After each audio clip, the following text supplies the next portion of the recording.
Everyone. तो पिछले video में हमने एल्काइल हैलाइड को प्रिपेयर किया था अल्कोहल से, ठीक है। आज की वीडियो में हम उसी के आगे चीजों को समझने वाले हैं। So let's start a video. सबसे पहले मैंने बताया था कि अगर हम अल्कोहल लेते हैं, अल्कोहल से एल्काइल हैलाइड को प्रिपेयर करना is a very convenient method. अगर हम उसे पर्टिकुलरली 3 स्पेसिफिक रिएजेंट उनके साथ अगर रिएक्ट करते हैं, एक होता है halogen acid which can be HCl और HBr या फिर HI, ठीक है। इन तीनों को अगर हम अल्कोहल के साथ रिएक्ट करते हैं तो भी हमें क्या होगा, डिजायरेबल एल्काइल हैलाइड मिल जाएगा। फिर दूसरा होता है हमारा PX5 या फिर PX3 and third is SOCl2 that is thionyl chloride. इसे हम लोग क्या बोलते हैं, थायोनिल क्लोराइड, ठीक है। तो पिछले वीडियो में हमने इस वाले जो ये सबसे पहला लिखा हुआ है इसको मैंने पूरा डिटेल में समझाया था, ठीक है। अब यहाँ से एनसीईआरटी में क्वेश्चन पूछा जाता है, पहले हम उस क्वेश्चन को समझेंगे, ठीक। और वो क्वेश्चन क्या है, इस चीज को समझो। सबसे पहले मैंने बताया था कि जब हम अल्कोहल को HCl के साथ रिएक्ट करते हैं तो हमें एल्काइल हैलाइड RCl मिल जाएगा, ठीक। वैसे ही जब हम ROH को अगर मैं HBr के साथ रिएक्ट करूं तो क्या होगा, यहाँ से वाटर निकलेगा और हमें ब्रोमो एल्केन मिल जाएगा, है ना, ठीक। और यहाँ पे मैंने ये चीज भी बताई थी कि ये जो HBr है हम इसे इन situ ड्यूरिंग द रिएक्शन भी प्रिपेयर कर सकते हैं। हम कैसे इसे इन situ प्रिपेयर कर रहे थे, हम KBr ले रहे थे और इसे H2SO4 के साथ रिएक्ट कर रहे थे। तो यहाँ पे होगा क्या, H2SO4 किस में टूटता है, H प्लस और HSO4 माइनस में, ठीक है। और KBr किस में टूटेगा, K प्लस और Br माइनस में। तो यहाँ पे प्लस माइनस आपस में जुड़ जाएगा, HBr बनेगा। मतलब यहाँ पे क्या बन रहा है, HBr प्लस क्या बन जाएगा, KHSO4। तो यहाँ पे क्या बना, KHSO4, ठीक है। तो यही चीज था। अगर आप इन situ मतलब रिएक्शन में या तो डायरेक्टली HBr यूज कर रहे हो या फिर KBr को H2SO4 के साथ अगर रिएक्शन में यूज करते हो तो साथ ही साथ HBr हमें मिलता रहता है और वही हम यूज करते हैं अल्कोहल के साथ टू प्रिपेयर ब्रोमो एल्केन, ठीक है। तो ये चीज मैंने समझाई थी पिछले वीडियो में।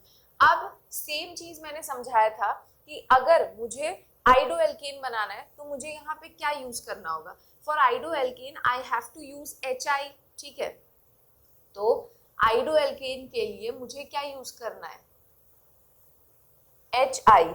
अब देखो हम HI को कैसे, HI भी क्या होता है, इन situ प्रिपेयर होता है। तो हम HI को कैसे प्रिपेयर कर सकते हैं, तो HI को प्रिपेयर करने के लिए मैंने बताया था कि अगर हमें HI को बनाना है, प्रिपेयर करना है, तो आप क्या करो, KI लो विथ H3PO4, ठीक है। KI किसके साथ यूज करते हैं, विथ H3PO4। तो हमें यहाँ पे क्या मिल रहा था, HI मिल रहा था, ठीक है। तो हमें यहाँ पे क्या मिल जाता है, HI मिलता है। लेकिन यहाँ पे इसी पोर्शन से क्वेश्चन बनता है और वो क्वेश्चन ये है कि अगर हम HBr को बनाने के लिए KBr के साथ H2SO4 यूज कर रहे थे तो हम HI को बनाने के लिए KI के साथ H2SO4 क्यों नहीं यूज कर सकते। तो इस क्वेश्चन का आंसर क्या है ये समझो। हमारा डिजायर्ड इक्वेशन क्या होगा, जब हम KI को H2SO4 के साथ ट्रीट करेंगे तो क्या बनना चाहिए बताओ, H2SO4 फिर से H प्लस और HSO4 माइनस में टूटेगा और ये किस में टूटेगा, K प्लस और I माइनस में, है ना। तो यहाँ पे HI निकल जाना चाहिए, KHSO4 मिलना चाहिए, मतलब हमें HI मिल जाएगा और क्या मिल जाएगा, KHSO4, ठीक है। तो ये चीज हमें मिलना चाहिए। लेकिन बेटा ऐसा नहीं होता है, यहाँ पे चेंज क्या है, मैजिक क्या होता है ये समझो। H2SO4 जो होता है ना, H2SO4 का नेचर कैसा होता है, H2SO4 is a strong oxidising agent. ये कैसा होता है, एक स्ट्रॉन्ग ऑक्सीडाइजिंग एजेंट होता है। तो ये अपने आप को क्या करेगा, डिकम्पोज कर लेता है, ये अपने आप को डिकम्पोज करता है और क्या प्रोड्यूस करता है, H2O plus sulphur dioxide plus साथ में नेसेंट ऑक्सीजन प्रोड्यूस करता है। अब ये नेसेंट ऑक्सीजन क्या है, कहीं पे भी अगर ऑक्सीडेशन हो रहा है ना तो ऑक्सीडेशन मेनली किसकी वजह से होता है, नेसेंट ऑक्सीजन की वजह से, ठीक है।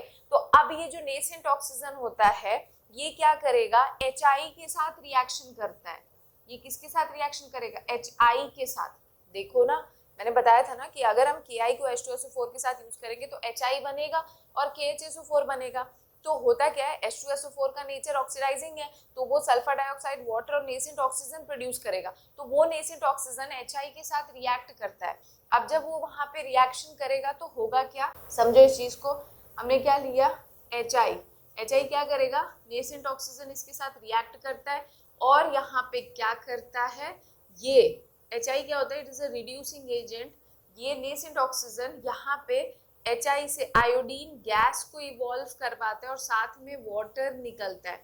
मतलब ये है कि हमारा पर्पस क्या था, हमें HI चाहिए ना कि आयोडीन गैस। तो होता क्या है कि अगर तुम स्ट्रॉन्ग ऑक्सीडाइजिंग एजेंट यूज करोगे लाइक H2SO4, कोई भी स्ट्रॉन्ग एसिड यूज कर रहे हो लाइक H2SO4, तो वो HI प्रोड्यूस करने के बजाय होता क्या है कि रिएक्शन में नेसेंट ऑक्सीजन बनता है जो कि क्या करता है कि HI जो भी प्रोड्यूस हो रहा है उसको वो आयोडीन गैस में चेंज कर देता है, जो कि हमारा डिजायर्ड प्रोडक्ट नहीं है। हमको क्या चाहिए, हमें HI चाहिए ताकि HI फर्दर अल्कोहल के साथ रिएक्ट करके आइडोएल्केन बनाए। समझ आ रहा है? आई होप ये क्लियर होगा। इसी वजह से हम कोई ऐसे नॉन ऑक्सीडाइजिंग एजेंट यूज करते हैं और जो कि क्या है H3PO4। तो इसी वजह से हम यहाँ पे HI के प्रिपरेशन में हमेशा क्या यूज करते हैं, नॉन ऑक्सीडाइजिंग एसिड, ठीक है, H3PO4 ना कि H2SO4, ठीक है। तो आई होप ये वाला सेगमेंट समझ आ गया होगा। तो अब ये होता है, ये वाला हिस्सा होता है पूरा।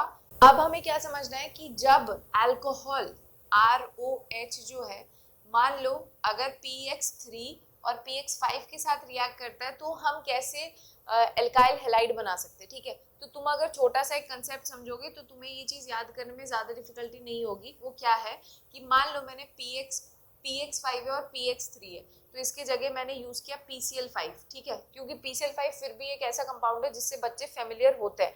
तो अगर मैं PCl5 के साथ यूज कर रही हूँ, PCl5 को समझने के लिए मैं यहाँ दिखा देती हूँ कि इट इज PX5, ठीक है। PX5 एक जनरल फॉर्मूला है, यहाँ पे हम PCl5 को लेके चल रहे हैं क्योंकि बच्चों का जो रूबरू है वो PCl5 से ज्यादा है, ठीक है। तो यहाँ पे क्या प्रोडक्ट बनेगा ये हमें समझना है, ठीक है। इसे रटने की कोई जरूरत नहीं है, कैसे मैं समझा रही हूँ।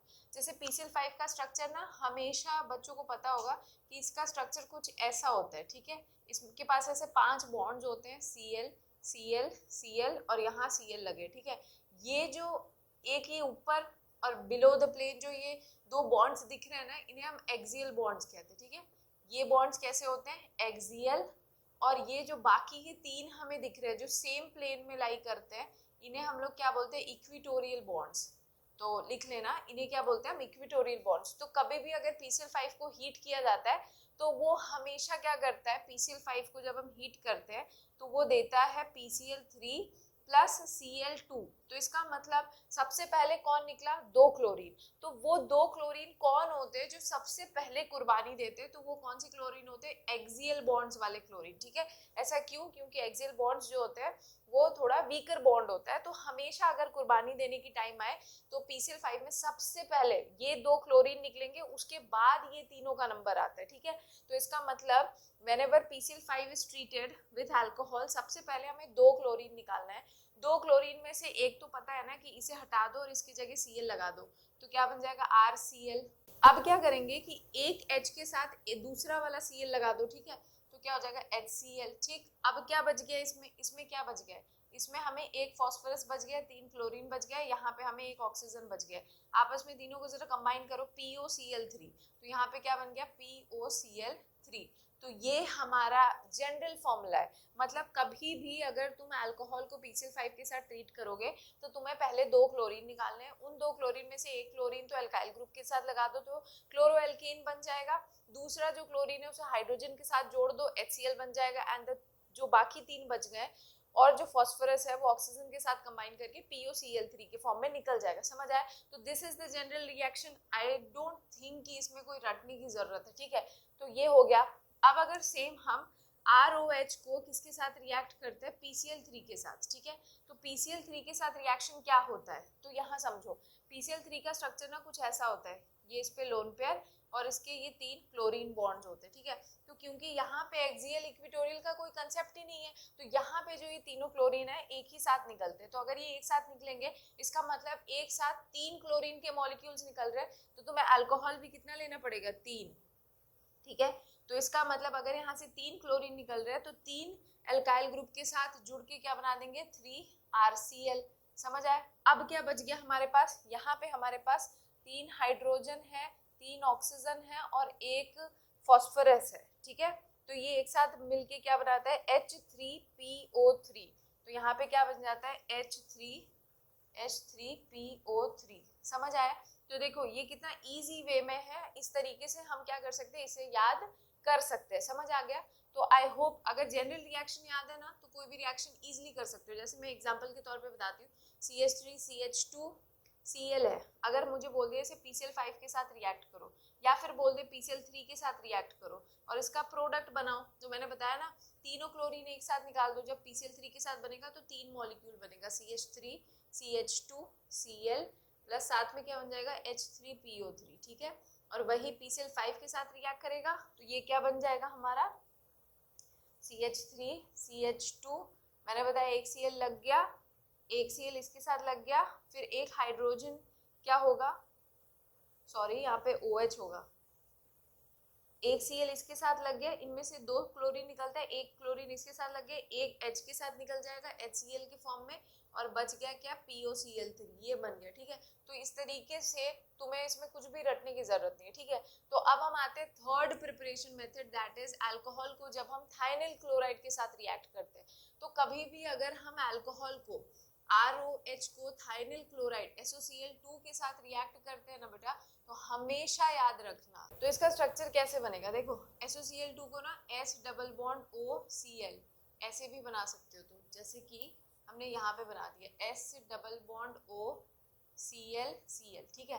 तो ये कुछ ऐसा स्ट्रक्चर होता है SOCl2। तो इसमें प्रोडक्ट कैसे बनना है, देखो एक तो हमें एल्काइल हैलाइड बनाना ही है, तो क्या कर दो, R को Cl के साथ निकाल दो, तो RCl प्लस एक H और Cl जुड़ के निकल जाएगा HCl, प्लस साथ में देखो S और S के साथ 2 ऑक्सीजन आपस में कंबाइन कर दो, SO2, ठीक है। तो ये हमारा बन गया थाइनिल क्लोराइड के साथ प्रोडक्ट। और एक और बात तुम्हें ध्यान देने वाली बात ये है कि यहाँ पे आउट ऑफ द 3 मेथड, मतलब जब हम अल्कोहल को इन 3 के साथ रिएक्ट करते हैं तो सबसे प्रेफर्ड और सबसे तवज्जो देने वाला मेथड है वो होता है SOCl2। ऐसा क्यों? बिकॉज यहाँ पे जो 2 बाई प्रोडक्ट्स मिल रहे हैं ना, ये कैसे होते हैं, गैसेस होते हैं, तो ये रिएक्शन से क्या करते हैं, स्केप कर जाते हैं, मतलब उड़न छू हो जाते हैं। अब जब वो रहेंगे नहीं तो हमें बिल्कुल pure form of alkyl halide मिलता है। तो क्योंकि ये pure form of alkyl halide देता है, इस वजह से थाइनिल क्लोराइड से प्रिपरेशन जो है वो सबसे ज्यादा प्रेफर किया जाता है as comparison to halogen acid and phosphorus trihalide and phosphorus pentahalide. I hope ये बात क्लियर होगी। अब जब ये प्रिपरेशन पढ़ोगे ना तो एनसीईआरटी में नीचे की तरफ एक लाइन लिखा है कि अल्कोहल से तुम एलिफेटिक अल्काइल हैलाइड बना सकते हो, ठीक है, बट एरोमेटिक अल्काइल हैलाइड बनाना from this method is not convenient. Reason क्या है, अगर तुम इसकी जगह AROH यूज करोगे, AROH मतलब यहाँ पे बेंजीन, ये क्या है हमारा, बेंजीन है, तो अगर यहाँ बेंजीन यूज करोगे तो होता क्या है कि यहाँ पे OH ग्रुप जो होता है बेंजीन के साथ रेजोनेंस में होता है। अब रेजोनेंस की वजह से बेंजीन का जो कार्बन है जो ऑक्सीजन से लगा है, उन दोनों के बीच में partial double bond character develop हो जाता है रेजोनेंस की वजह से। अब अगर पार्शियल डबल बॉन्ड कैरेक्टर है, डबल बॉन्ड हमेशा सिंगल बॉन्ड से ज्यादा स्ट्रॉन्गर होता है, तो इस वजह से हमें वो बॉन्ड तोड़ने में ही डिफिकल्टी होती है। इस वजह से aryl halide can not be prepared by this method. Alkyl halide बनाना है तो ये मेथड यूज कर लो, एराइल हैलाइड प्रिपेयर नहीं हो सकते, ठीक है। तो आई होप ये वाला पोर्शन तुम लोग को समझ आया होगा। अब हम नेक्स्ट क्लास में समझेंगे next method of preparation, okay.